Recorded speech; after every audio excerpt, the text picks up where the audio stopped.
Hello everyone, how are you all? I hope you guys are doing well. So guys, welcome back to our channel. And guys, आज के हम अपने session में discuss करेंगे आपके target दिसंबर 2022 UGC net JRF exam का model paper 1 और इसका हम आज सेकेंड पार्ट डिस्कस करेंगे। इसका फर्स्ट पार्ट हम ऑलरेडी डिस्कस कर चुके हैं। अगर आपने अभी तक वो वीडियो नहीं देखा तो आपको डिस्क्रिप्शन बॉक्स में लिंक प्रोवाइड कर दिया जाएगा, वहाँ से चेक कर सकते हैं। इसके अलावा हमने हमारे चैनल पर टारगेट दिसंबर 2022 का ध्यान में रखते हुए आपके यूनिट 1,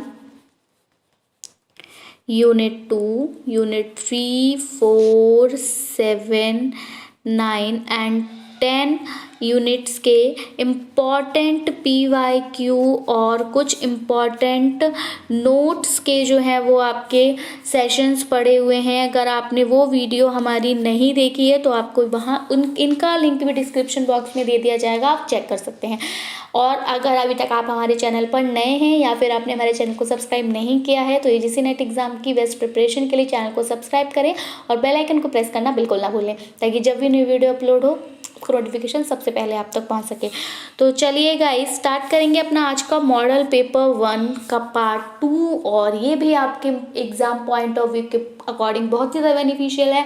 तो ऐसे कैंडिडेट जो कि आपके दिसंबर 2022 साइकिल में अपेयर होने वाले हैं उनके लिए ये सेशन इंपॉर्टेंट रहेगा। तो वीडियो को विदाउट स्किप के लास्ट तक ज़रूर देखें और हमारे साथ लास्ट तक बने रहें। तो चलिए स्टार्ट करेंगे। देखिए, ऑलरेडी हम फर्स्ट टू 10 क्वेश्चंस को डिस्कस कर चुके थे अपने लास्ट वीडियो में, तो ये आपके रिवीजन के लिए एक बारी आप इसको देख लीजिए, क्योंकि रिवीजन करना बहुत ज़्यादा मस्ट रहता है। इसमें हमेशा हर वीडियो में बताती रहती हूँ आपको, क्योंकि अगर हम रिवाइज नहीं करते हैं हमें लगता है कि हमने तो वीडियो देख लिया तो अब अगर हमें ये क्वेश्चन करने को आएगा तो हम कर लेंगे, बट ऐसा नहीं होता है। अगर हमारे पास as it is question, as it is options भी आ जाएं और अगर हमने वो वीडियो सिर्फ एक बार ही देखा है, मतलब अगर आपने आज देखा है और कल एग्ज़ाम है तो मैं उसका नहीं कह सकती, बट हाँ अगर आपने कुछ दिनों पहले देखा है और उसके बाद आप एग्ज़ाम दे रहे हो तो वो क्वेश्चन आपको बिल्कुल याद नहीं रहता। या आप क्वेश्चन को रीड करेंगे आपको बिल्कुल याद आ जाएगा कि हाँ आपने ये पढ़ा था, बट आंसर कौन सा था ये उस टाइम पर बिल्कुल याद नहीं आता है। मेरे साथ ऐसा हो चुका है, इसीलिए मैं आपसे कह रही हूँ कि रिवीजन करते रहा करिए। एक बार अगर आप क्वेश्चंस को भी देखते चलते हैं ना तो आपके माइंड में रहता है, तो इसलिए मैं आपको यहाँ पर क्वेश्चन सॉल्व कर रही हूँ ताकि आपको एक बार रिकॉल हो जाए कि क्या था, किसका आंसर क्या था। तो रिवीजन करना बहुत ज़्यादा मस्ट है। ज़्यादा टाइम नहीं लेंगे, मैं यहाँ पर इसको एक्सप्लेन नहीं करूँगी, ना ओरली बोलूँगी, बस आपको शो करूँगी और you have to answer by yourself. आपको खुद से आंसर करना है क्वेश्चन को रीड करके और अपने मन में बताइए कि कौन सा आंसर था और खुद चेक कीजिए कि आप की प्रिपरेशन कितनी है, आप जो पढ़े हुए हैं उसको माइंड में रख पा रहे हैं या नहीं। क्योंकि देखिए, हमेशा से अगर हम बात करें एग्ज़ाम को क्रैक करने के लिए तो जो आपका मैटर करता है वो मैटर करता है कि आपने कितना पढ़ा है। मतलब क्वालिटी मैटर करती, क्वांटिटी मैटर नहीं करती। बेशक आपने सब कुछ पढ़ लिया एवरीथिंग, बट क्या फ़ायदा अगर आप उसको लर्न ही नहीं कर पा रहे हो। तो उतना पढ़िए जितना कि आप अपने माइंड में रख सकते हो और जितना आपके पास आपके माइंड में है उससे आप क्वेश्चंस वो तो सॉल्व कर सकते हो जितना आपने पढ़ा है, बल्कि उसको यूज़ करके आप और भी क्वेश्चंस को सॉल्व कर सकें, इतना पढ़िए। ठीक है, तो ये कोई मोटिवेशनल वीडियो नहीं है, बट मैं अपने एक्सपीरियंस के अकॉर्डिंग आपको बता रही हूँ कि भले ही थोड़ा पढ़िए बट ऐसा पढ़िए जो कि आप भूलें ना। मतलब एग्ज़ाम में आपको पढ़ी हुई चीज़ में कन्फ्यूज़न ना हो, तो पूरा फोकस करके आपको पढ़ना है किसी भी एक टॉपिक को। क्लियर? चलिए, तो आई होप आपने रिवीजन कर लिया होगा और अब हम स्टार्ट करेंगे अपना आज का सेशन। तो the first question for our session is which of the following are characteristics properties of permanent hardness in water. तो जल में स्थायी कठोरता की निम्नलिखित में से कौन सी विशेषताएं हैं। ठीक है, यानी कि जो आपका पानी होता है उसमें आपको कठोरता देखने को मिलती है और वो कठोरता कैसी है, परमानेंट है, स्थायी है, मतलब हमेशा रहने वाली है। तो वो किस कारण से होती है, क्या विशेषताएं होती हैं उसकी। पानी में आपके कैल्शियम और मैग्नीशियम के बाइकार्बोनेट की प्रेजेंस होती है, उपस्थिति होती है, या फिर प्रेजेंस होती है सल्फेट ऑफ कैल्शियम की और मैग्नीशियम की, यानी कैल्शियम कैल्शियम और मैग्नीशियम के सल्फेट्स पाए जाते हैं पानी में, या फिर साबुन के संपर्क में आने पर बहुत झाग उत्पन्न करता है, ये विशेषता होती है पानी में स्थायी कठोरता की, या फिर presence of chloride of calcium and magnesium, calcium और मैग्नीशियम की क्लोराइड की उपस्थिति पानी में पाई जाती है, या फिर can be removed by boiling the water, या फिर आप पानी की स्थायी कठोरता को पानी को बॉईल करके रिमूव कर सकते हो। जैसे आप लोगों ने सुना होगा ना कि आप लोग वाटर बॉईल करते हो, अगर आप लोगों को कोई भी बीमारी होती है, अब डिजीज़ होती है, और तब आपको डॉक्टर जो है वो प्रिस्क्राइब करता है कि आपको क्या करना है, बॉइल्ड वाटर पीना है। तो वो क्या रीज़न रहता है बॉइल्ड वाटर पीने का? क्योंकि कहते हैं ना कि जर्म्स किल हो जाते हैं। तो क्या वाटर को बॉईल करने से उसकी कठोरता भी खत्म हो जाती है?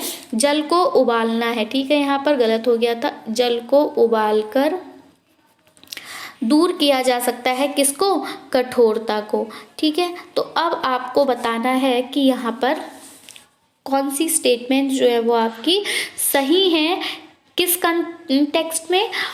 वाटर की कठोरता के कंटेक्स्ट पे, ठीक है। तो जल में जो भी स्थायी कठोरता है उसके अगर हम गुण की बात करें तो देखिए उसके क्या गुण होते हैं। तो सबसे पहला जो होता है उसमें आपके कैल्शियम और मैग्नीशियम के क्या होते हैं? कैल्शियम और मैग्नीशियम के होते हैं सल्फेट्स, ये याद रखिएगा। क्या होते हैं? कैल्शियम और मैग्नीशियम के सल्फेट्स होते हैं। दूसरा सेम थिंग, कैल्शियम और मैग्नीशियम के क्या होते हैं? क्लोराइड भी होते हैं। तो कैल्शियम और मैग्नीशियम के सल्फेट्स भी होते हैं, कैल्शियम और मैग्नीशियम के क्लोराइड भी होते हैं, ठीक है।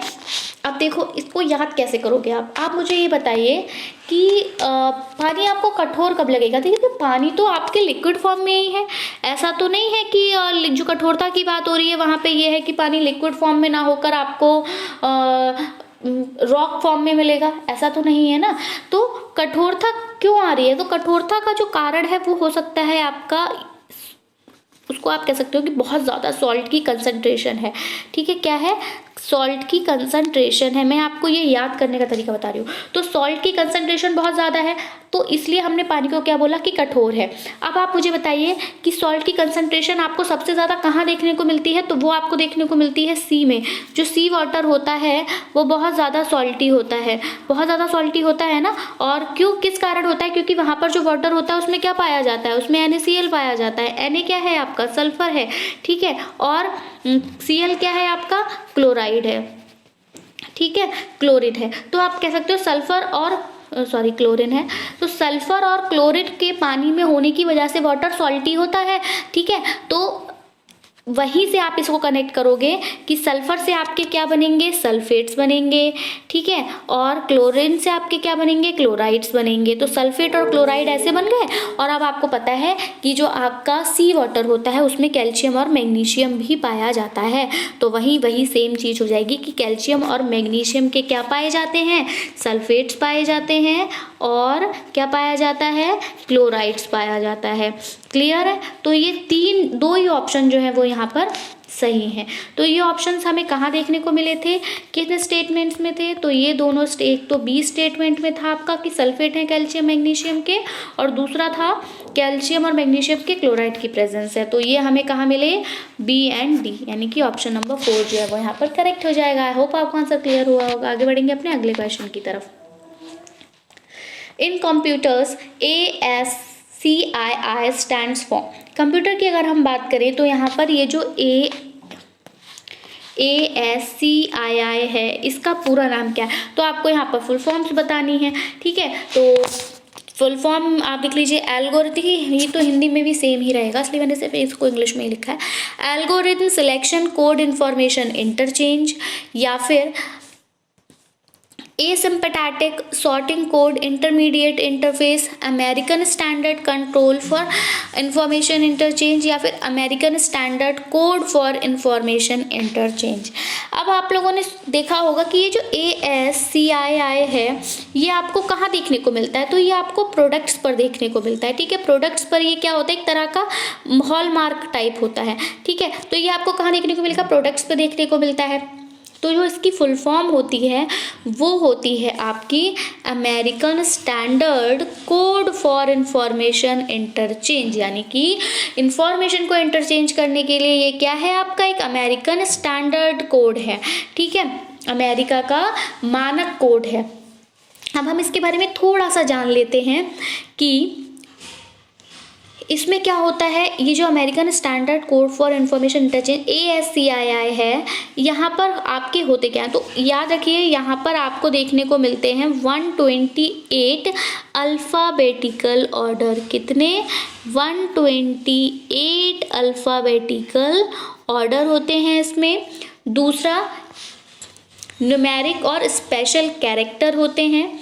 ठीक है, तो एक तो हो गया आपका 128 अल्फ़ाबेटिकल ऑर्डर और दूसरा हो गया आपका numeric and special character.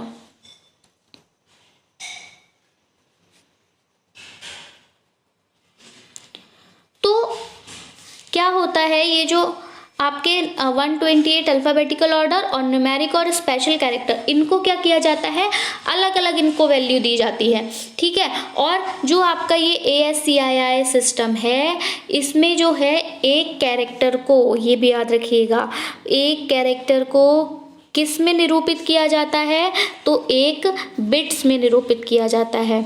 ASCII में एक कैरेक्टर को एक बिट में निरूपित किया जाता है।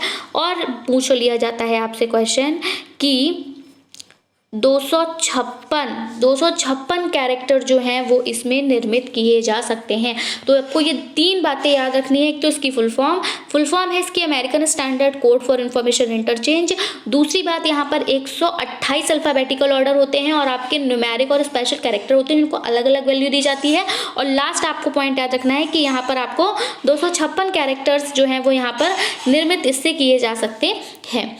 ठीक है, आगे बढ़ेंगे अगले क्वेश्चन की तरफ। Question number 13, to characterize hazardous waste following characteristics are taken into account.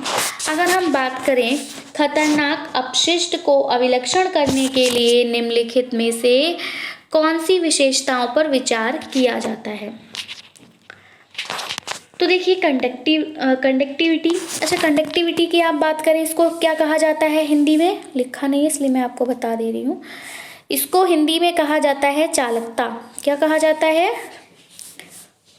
चालकता। तो कंडक्टिविटी की जो हिंदी है वो है आपकी चालकता। इग्निटेबिलिटी की है, इसको कहते हैं ज्वलनशीलता। कहते नहीं हो आप, इग्नियस प्रोडक्ट है।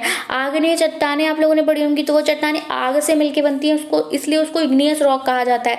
तो वही है जो इग्निटेबिलिटी है, ये क्या है, ज्वलनशीलता है, यानी कि कहीं ना कहीं किससे रिलेटेड है, तो ये आग से रिलेटेड है। ठीक है। मैग्नेटिक ससेप्टिबिलिटी को कहा जाता है चुंबकीय प्रवृत्ति। क्या कहा जाता है? चुंबकीय प्रवृत्ति। ठीक है, तो आप लोगों ने 10th में पढ़ रखा होगा मैग्नेटिक चैप्टर। फिर आपका रिएक्टिविटी है, तो आपको पता है रिएक्टिविटी क्या होती है, अभिक्रियाशीलता होती है कि कौन कितनी तेजी से किसके साथ रिएक्ट करता है। ठीक है, तो अभिक्रियाशीलता ये हो गई आपकी रिएक्टिविटी की। और यहाँ पर एक ऑप्शन आपका यहाँ पर ई दिया हुआ है, लेकिन ये हमें यहाँ स्टेटमेंट में नहीं दिया, तो यहाँ पर एक आपका ई क्या हो जाएगा, उसको भी लिख लेते हैं। यहाँ पर ई हो जाएगा आपका कोरोजिविटी। क्या है? कोरोजिविटी क्या होता है आपका, कोरोजन से रिलेटेड होता है। और कोरोजन क्या होता है, तो जो जंग लग जाती है लोहे के आयरन मटेरियल्स पे, वो आपकी कोरोजिविटी कहलाती है, यानी कि संक्षारकता। क्या कहेंगे इसको हम हिंदी में? संक्षारकता। तो ये आप नोट कर लीजिए, क्योंकि जब हम आगे इसको एक्सप्लेन करेंगे तो ये डिलीट हो जाएगा।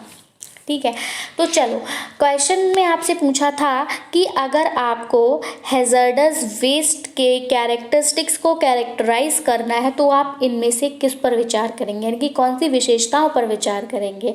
तो देखिए, अगर हम बात करें हैजर्ड की, तो आपको पता है ये जो ज्वलनशीलता है, आप इग्निटेबिलिटी को याद रख सकते हैं कि ये जो ज्वलनशीलता है, अगर आग लगेगी तो आप मुझे बताइए हैज़र्ड होगा? बिल्कुल होगा। आग लगने से आप शॉर्ट सर्किट हो गया या कुछ भी हो गया तो आग लगने से क्या होगी? आपदा आएगी, हैज़र्ड होगा। आप लोगों ने फॉरेस्ट फायर सुना होगा और आपके घरों में भी आग लग जाती है, तो ये क्या है? ज्वलनशीलता आपका हैज़र्डस वेस्ट के अंतर्गत आता है। दूसरा और क्या हो सकती है?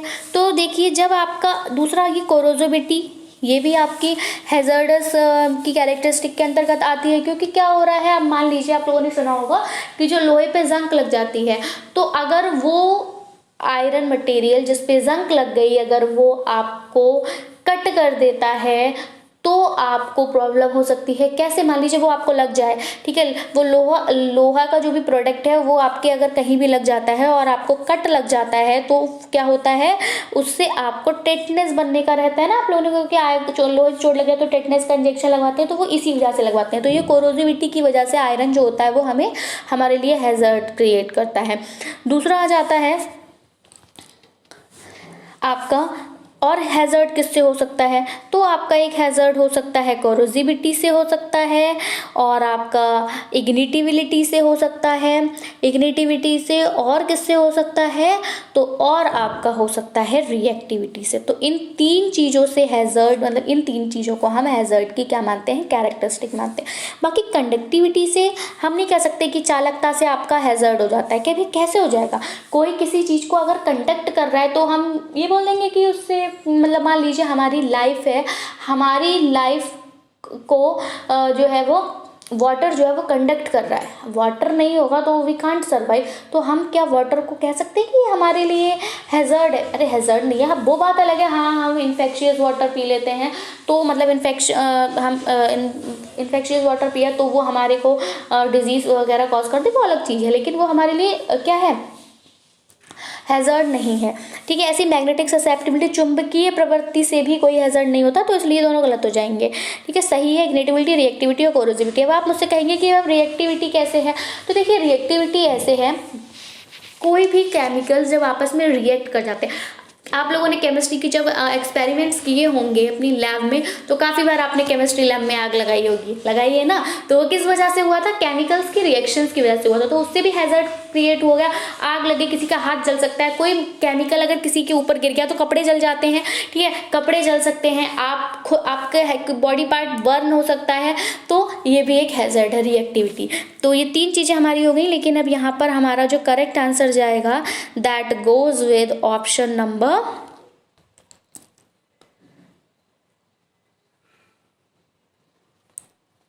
B, that is B, C and E. हमने पढ़ा था ना, इग्निटिबिलिटी, कोरोजिविटी और रिएक्टिविटी। क्लियर है? आगे बढ़ेंगे। The number which is nearest to 3105 and exactly divisible by 21, ये आपका मैथ्स का क्वेश्चन है जो आपकी यूनिट 5 है आई थिंक, जहाँ पे कि आपकी तर्क क्षमता को देखा जाता है। तो वहाँ पर आपसे यहाँ बोला है कि जो नंबर है, एक कोई नंबर है जो नियरेस्ट है 3105 के, 3105 नहीं है लेकिन इस 3105 के क्या है, लगभग है एक नंबर, और वो नंबर आपका 21 से जो है वो पूर्णतः विभाजित है। निम्नांकित में से 3105 की निकटतम और 21 द्वारा पूर्णतः विभाज्य संख्या कौन सी होगी? यहाँ पर आपको ऑप्शन दिया है, 3101 होगी, 3108 होगी, 3087 होगी या फिर 3160 होगी। तो कौन सी होगी ये पता लगाना है आपको। कुछ नहीं करेंगे, हम क्या करेंगे, 3105 को क्या करेंगे, 21 से डिवाइड करवाएंगे।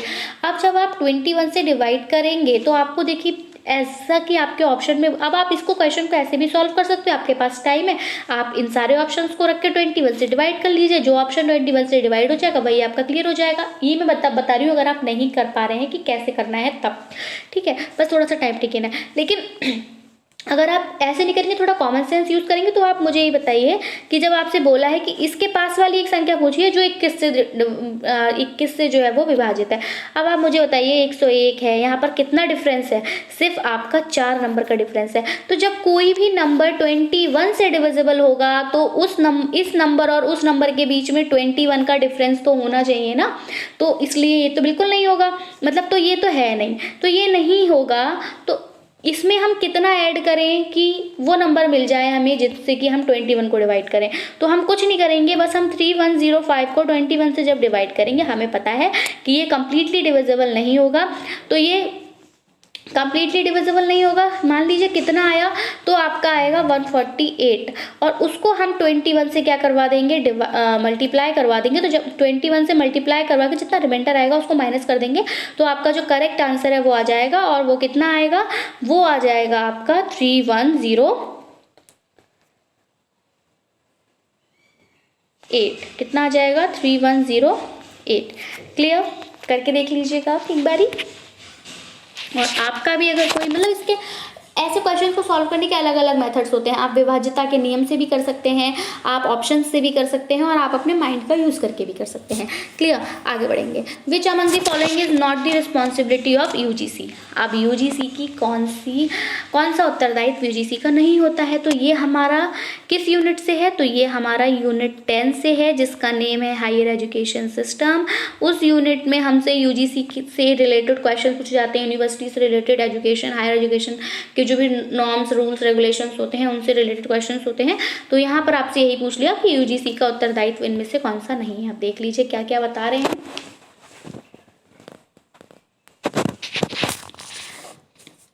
पहला है to regulate quality of higher education, उच्च शिक्षा में गुणवत्ता विनियमन। तो अब आप हमें ये बताइए कि हायर एजुकेशन सिस्टम आपकी यूनिट है, तो आप वहीं से कंडक्ट करेंगे कि जो हायर एजुकेशन सिस्टम है तो वो क्या करेगा, वो उच्च शिक्षा में गुणवत्ता तो बनाए रखेगा, है ना। यूजीसी की रिस्पॉन्सिबिलिटी, जब उसने यूनिवर्सिटीज़, इंस्टीट्यूशंस को रन कराया है तो किस लिए कराया, ताकि क्या करे, एजुकेशन प्रोवाइड कर सके। हायर एजुकेशन की तो क्वालिटी आपको बरकरार रखनी होगी, क्वालिटी एजुकेशन ही तो लेना चाहेंगे सब। तो फर्स्ट ऑप्शन आपका यहाँ पर सही हो जाएगा। लेकिन हमें यहाँ पर ऑप्शंस मतलब सिलेक्ट नहीं करने, स्टेटमेंट्स नहीं सिलेक्ट करने, इन चारों में से ही एक सिलेक्ट करना है। तो ठीक है, हम ये कहें, ये तो है, मतलब सॉरी, हमसे क्वेश्चन में पूछा था नहीं है, ठीक है, तो ये तो है, आप गुणवत्ता तो बना के रखेंगे बिल्कुल। दूसरा है आपका to maintain discipline in campuses of institutions of higher education. ये थोड़ा सा अलग लग रहा है, क्यों लग रहा है वो मैं अभी आपको बताऊंगी। नेक्स्ट हम देख लेते हैं to fund research projects of faculty. बिल्कुल होता है, आप लोग देखिए एग्जाम दे रहे हैं खुद ही नेट का, ठीक है, तो जब आपका जीआरएफ क्लियर हो जाता है तो क्या होता है, आपको क्या दिया जाता है, आपको मतलब स्कॉलरशिप मिलती है। उस स्कॉलरशिप की बेस पे आप पीएचडी करते हो, क्योंकि आपको पीएचडी करने के लिए ही जीआरएफ मिलता है, फेलोशिप मिलती है कि आप अपनी रिसर्च को जो है वो कंडक्ट कर सकें, ठीक। गवर्नमेंट की तरफ से, यूजीसी की तरफ से आपको वो प्रोवाइड किया जाता है। तो fund research projects of faculty, बिल्कुल। संकाय सदस्यों की शोध परियोजना के लिए अनुदान दिया जाता है, ठीक है। नेक्स्ट है आपका टू सजेस्ट, टू है ये, ठीक है, to suggest more curriculum to the university. यहाँ पर स्पेलिंग है करिकुलम, ठीक है, तो ये है, इसमें स्पेलिंग मिस्टेक हो गई थी। तो विश्वविद्यालयों को मॉडल पाठ्यचर्या का सुझाव देना, बिल्कुल, विश्वविद्यालयों को मॉडल पाठ्यचर्या का सुझाव देना भी यूजीसी की ही जो है वो रिस्पॉन्सिबिलिटी होती है। यूजीसी तो आपके करिकुलम को डिसाइड करता है कि आपको क्या पढ़ाया जाएगा, क्या नहीं पढ़ाया जाएगा। ऐसा होता है कि कोई पर्टिकुलर इंस्टीट्यूशन डिसाइड करता है कि नहीं, हम तो अपने इंस्टीट्यूट में यही पढ़ाएंगे। सारे इंस्टीट्यूट का सिलेबस तो सेम ही होता है ना, आपको कैसे पढ़ाना है वो अलग अलग टीचर्स पर मतलब बेस्ड है, बट सिलेबस जो है, सॉरी, जो करिकुलम है वो आपकी यूनिवर्सिटी देती है। तो ये तीनों ऑप्शन सही हो जाएंगे। यहाँ पर हमारा जो गलत ऑप्शन है, मतलब जो रिस्पॉन्सिबिलिटी नहीं है, वो है आपका ऑप्शन नंबर बी, और हमसे नहीं पूछा है तो यही हमारा सही आंसर हो जाएगा। अब क्यों हो जाएगा भैया, डिसिप्लिन को हम गलत कैसे कह रहे हैं? डिसिप्लिन को हम इसलिए गलत कह रहे हैं क्योंकि बात हम कर रहे हैं किसकी, हायर एजुकेशन सिस्टम की। और जब हम बात कर रहे हैं हायर एजुकेशन सिस्टम की, तो अब यहाँ पर जो कैंडिडेट्स एडमिशन लिए हुए हैं वो बच्चे नहीं हैं, दे आर ग्रोन अप, ठीक है, अडल्ट्स हैं वो। तो उनमें खुद डिसिप्लिन मेंटेन करना मतलब उन्हें खुद ही आना चाहिए कि हमें किस तरह से अपने टीचर्स के सामने बिहेव करना है। ये सब कुछ वो सीख के आ चुके हैं ऑलरेडी अपने स्कूल्स में। तो इंस्टीट्यूशंस में यहाँ पर डिसिप्लिन मेंटेन नहीं कराना है टीचर को, ठीक है। तो डिसिप्लिन कैंपस में मेंटेन करना इंस्टीट्यूशंस में, हायर एजुकेशन सिस्टम का, ये सब कुछ आपको यूजीसी बता के नहीं देगी, ये सब आपको खुद से करना है, ठीक है। तो यही आपका ऑप्शन जो है वो गलत हो जाएगा। अब आ जाता है given below are two statement, one is labelled as assertion A and the other is labeled as reason R. तो असर्शन और रीजन वाला क्वेश्चन है तो सिर्फ असर्शन को पढ़ेंगे। असर्शन में बोला है unique case orientation is possible in qualitative research by which may later leads to cross case analysis. गुणात्मक शोध में अनन्य केस अभिविन्यास संभव है जिसे बाद में केस पारीय विश्लेषण हो सकता है। रीजन में आपसे बोला है कि design flexibility is the hallmark of qualitative research as it open to situational changes. अभिकल्प लोच गुणात्मक शोध प्रामाणिकता चेन्नई ये क्या है, क्योंकि इसमें स्थिति संबंधी परिवर्तन हो सकते हैं। तो यहाँ पर आपको बोला है अभिकल्प लोच गुणात्मक शोध प्रामाणिकता चिन्ह है, हॉलमार्क ऑफ क्वालिटेटिव रिसर्च बोला है तो ये क्या है, चिन्ह है, गलत हो गया था। अभिकल्प लोच गुणात्मक शोध प्रामाणिकता क्या है, चिन्ह है, क्योंकि इसमें स्थिति संबंधी परिवर्तन हो सकते हैं। अब आपको यहाँ पे बताना है कौन सा स्टेटमेंट सही है और कौन सा स्टेटमेंट आपका गलत है। तो अगर हम करेक्ट आंसर देखें यहाँ पर तो जो आपका अभिकथन है जहाँ पर बोला है कि गुणात्मक शोध में अनन्य केस अभिविन्यास संभव है जिससे बाद में केस पारीय यानी केस क्रॉस विश्लेषण किया जा सकता है, ये बात आपकी बिल्कुल सत्य है। लेकिन अब दूसरा आपसे बोला कि जो अभिकल्प लोच गुणात्मक शोध है वो एक प्रामाणिकता चिन्ह है क्योंकि इसमें स्थिति संबंधी परिवर्तन हो सकते हैं, ये वाली बात भी सत्य है और ये जो है आपके असर्शन की, आपके अभिकथन की सही व्याख्या करता है। अतः जो हमारा आंसर हो जाएगा वो हो जाएगा आपका both A and R are true and R is the correct explanation of A और आर दोनों ही सत्य हैं और आर ए की सही व्याख्या करता है। चलिए आगे बढ़ेंगे अपने अगले क्वेश्चन की तरफ। What is the correct sequence of prescribed limits in residential areas of 24 hourly average following pollutants by central pollution control board of India. यानी कि आपसे यहाँ पर पूछा है कि भारत के केंद्रीय प्रदूषण नियंत्रण बोर्ड द्वारा निम्नलिखित प्रदूषकों का आवासीय क्षेत्रों में 24 घंटे के आधार पर निकाले गए औसत हेतु निर्धारित सीमाओं का सही क्रम क्या है, आपको सही क्रम यहाँ पर बताना है। तो देखिए ये एक इम्पॉर्टेंट क्वेश्चन है national air quality index report का, जो कि आपके central board pollution control board के द्वारा जो है वो दिया जाता है। तो ये क्वेश्चन आपके लिए बहुत इंपॉर्टेंट है क्योंकि आपसे क्वेश्चन पूछ लिया सकता है। तो मैं एक बारी चाह रही हूँ कि आपको मतलब एक बारी मैं सब कुछ बता दूँ कि क्या रेंज रहती है, गुड क्या है, सेटिस्फैक्ट्री क्या है, आपका मॉडरेट क्या है। तो थोड़ा लेंदी हो जाएगा ये, इसलिए इसको हम अपनी नेक्स्ट वीडियो में जो है वो उस क्वेश्चन को कवर करेंगे। तो हम अपने सेशन को यहीं स्टॉप करते हैं और यहीं से हम अपना नेक्स्ट सेशन स्टार्ट करेंगे। आई होप आपको सेशन पसंद आया होगा। वीडियो पसंद आया हो तो प्लीज़ इसको लाइक करें और अपने फ्रेंड्स में शेयर करें ताकि उनको भी इसका बेनिफिट मिल सके। And if you have any query can ask in the comment section. और वीडियो को ज़्यादा से ज़्यादा शेयर करें ताकि ज़्यादा से ज़्यादा लोगों तक पहुँचे, क्योंकि इससे हमें भी मोटिवेशन मिलता है। सो चलिए that's it from my side. मिलेंगे अपनी नई वीडियो के साथ। Till then take care and bye bye. Thanks for watching. Thanks have a nice day. यहीं से कंटिन्यू करेंगे। क्लियर।